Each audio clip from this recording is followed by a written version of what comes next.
So you're in the process of booking your flight, but your flight includes a layover and you're not sure what you need to consider when booking a flight with a layover? Well, we got you covered. In this week's video, we're gonna go over 5 things you need to consider before booking that flight with a layover.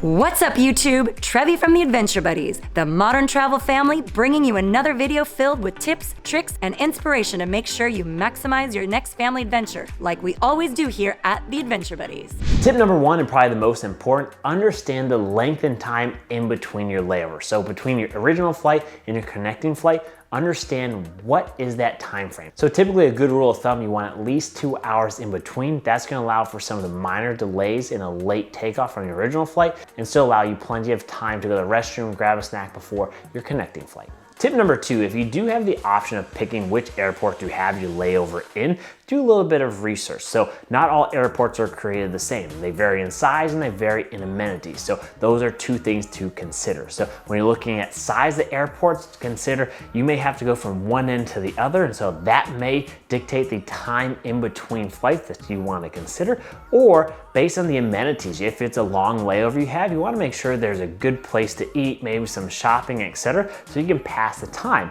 while waiting for your layover. Tip number 3, when booking this layover, consider booking with the same airline for all of your flights. Why is this important? Because if there's some reason where you miss that connecting flight and you are on 2 different airlines, more than likely, you're not gonna be guaranteed to fly on that second flight, and you'll have to purchase a new ticket on a new flight. But if you're with one airline for all of your flights, you're just gonna be bumped to the next one. So maybe cheaper to do 2 different airlines, but it may be a bit riskier. So the choice is yours.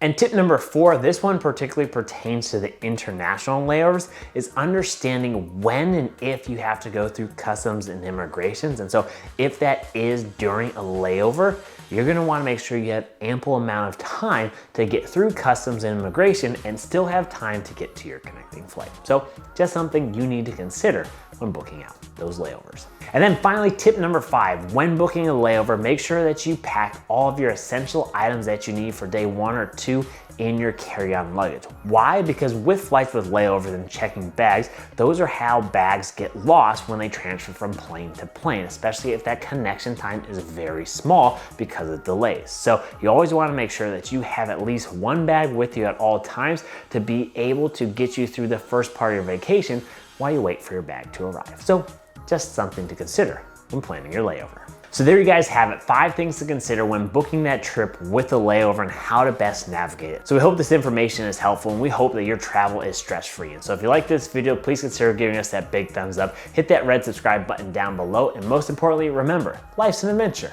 Who are you going on it with?